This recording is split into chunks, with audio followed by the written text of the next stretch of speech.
Hello guys, അപ്പോൾ നമ്മളിന്ന് പോകാൻ പോകുന്നത് വേറെ എവിടെയല്ല, തൃശ്ശൂരിലെ തന്നെ ഫേമസ് ആയ തിയേറ്റർ അല്ല, നമ്മുടെ കേരളത്തിലെ തന്നെ വൺ ഓഫ് ദ ബെസ്റ്റ് തിയേറ്ററായ രാഗം തിയേറ്ററിലാണ് എന്തായാലും കാന്താര സിനിമയ്ക്ക് ഇറങ്ങി. അപ്പോൾ കാന്താര സിനിമയ്ക്ക് ഇറങ്ങുമ്പോൾ രാഗം പോലുള്ള തിയേറ്ററിലല്ലേ കാണണ്ടേ, എന്നാലല്ല അതിൻ്റെ ഒരു ഗുമ്മൊക്കെ കിട്ടൂ. അപ്പം നമ്മൾ രാവിലെ 10 മണിക്ക് ഷോയ്ക്കാണ് രാഗം തിയേറ്ററിൽ വന്നേ. ഇവിടെ ബാൽക്കണി 150 രൂപയും ഫസ്റ്റ് ക്ലാസ് 105 രൂപയുള്ളൂ. ശരിക്കും പറഞ്ഞാൽ 105 രൂപയ്ക്കൊക്കെ ഇക്കാലത്ത് ഏത് നല്ല തിയേറ്ററിൽ പോയി ഇതുപോലെ ഒരു എക്സ്പീരിയൻസ് ഉള്ള ഒരു തിയേറ്ററിൽ പോയി നമുക്ക് സിനിമ കാണാൻ പറ്റും. അപ്പോൾ 105 രൂപയ്ക്ക് ഇവിടെയൊക്കെ സിനിമ കാണാൻ പറ്റും എന്ന് പറഞ്ഞാൽ വലിയൊരു കാര്യം തന്നെയാണ്. അപ്പം നമ്മളിത് സ്റ്റെപ്പൊക്കെ കയറി പോവുകയാണ്. അപ്പം ഈ കാണുന്നതാണ് രാഗം തിയേറ്ററിൻ്റെ ഫ്രണ്ട് വശം, ഫസ്റ്റ് ക്ലാസ്. ഇവിടുത്തെ ക്യാൻറ്റീൻ പോലത്തെ സംഭവങ്ങളൊക്കെ ഉണ്ട്. അപ്പം നമുക്ക് എന്തായാലും ഇൻ്റർവെല്ലിന് വന്ന് എന്തെങ്കിലുമൊക്കെ മേടിക്കാം. അങ്ങനെ നമ്മൾ ഉള്ളിൽ കയറിയപ്പോൾ ഉള്ള കാഴ്ച ഒന്നും പറയണ്ടല്ലോ. ഇവിടെ ഈ തിയേറ്റർ ശരിക്കും ഉദ്ഘാടനം ചെയ്തത് പ്രേം നസീറാണ്. അതിനുശേഷം ഈ തിയേറ്റർ കുറച്ചാലം അടച്ചൊക്കെ ഇട്ടു. പിന്നെ 2018 ഒക്ടോബറിലാണ് ഈ തിയേറ്റർ വീണ്ടും റീ ഓപ്പൺ ചെയ്തത്. ഈ തിയേറ്ററിൻ്റെ മെയിൻ ഹൈലൈറ്റായ കർട്ടൻ റേസിംഗാണ് നിങ്ങളിപ്പോൾ കണ്ടുകൊണ്ടിരിക്കുന്നത്.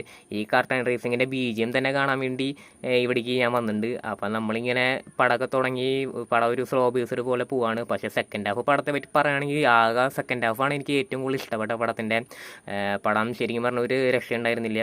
പ്രത്യേകിച്ച് പടത്തിൻ്റെ പാട്ട്, BGM, പിന്നെ ആക്ടിങ്, പിന്നെ ഏറ്റവും കൂടുതൽ എടുത്ത് പറയേണ്ട VFX ഒക്കെ ഒരു രക്ഷയുണ്ടായിരുന്നില്ല. അങ്ങനെ ഇൻ്റർവെൽ സമയത്ത് നമ്മുടെ അവതാർ 3ൻ്റെ ട്രെയിലറൊക്കെ തിയേറ്ററിൽ കാണിച്ചു തുടങ്ങി, രാഗം തിയേറ്ററിൽ. ഇനി അവതാർ കാണാൻ വല്ല പ്ലാൻ ഉണ്ടെങ്കിൽ ഒന്നും നോക്കണ്ട, നമ്മുടെ രാഗം തിയേറ്ററിൽ വന്നാൽ മതി. അവതാർ കാണാൻ പറ്റിയ വേറെ ഇതിനെക്കാട്ടും നല്ല തിയേറ്റർ ഉണ്ടാവില്ല. അങ്ങനെ പടം ക്ലൈമാക്സോട് അടുത്തു. ക്ലൈമാക്സ് ഒക്കെ എത്തിയപ്പം ഫുള്ള് രോമാഞ്ചമായിരുന്നു. എന്തായാലും കാന്താര പോലുള്ള പടങ്ങളൊക്കെ കാണണമെങ്കിൽ നിങ്ങൾ രാഗം പോലുള്ള തിയേറ്ററിൽ തന്നെ കാണണം, എന്നാലും അതിൻ്റെ ശരിക്കും ഒരു എഫക്റ്റ് ഒക്കെ കിട്ടൂ. അങ്ങനെ ക്ലൈമാക്സ് ഒക്കെ ഇപ്പം എനിക്ക് ഭയങ്കരമായിട്ട് പടം ഇഷ്ടപ്പെട്ടു. എന്തായാലും പടമൊക്കെ കഴിഞ്ഞ് ഫുൾ ഹൗസ്ഫുള്ളായിരുന്നു കേട്ടോ പടം. അങ്ങനെ നമ്മൾ പുറത്തേക്ക് ഇറങ്ങി നോക്കി, ഈ ആൾക്കാരൊക്കെ നോക്കി എന്തോരം ആൾക്കാരാണ്. അങ്ങനെ നമ്മൾ പുറത്തേക്ക് ഇറങ്ങി, ഈ കാണുന്ന അടുത്ത ഷോയ്ക്കുള്ള ആൾക്കാരാണ്. അപ്പം രാഗം തിയേറ്ററിൽ വന്ന് പടം കാണാൻ വെച്ചാൽ അതിൻ്റെ ഒരു രസം വേറെ തന്നെയാണ്.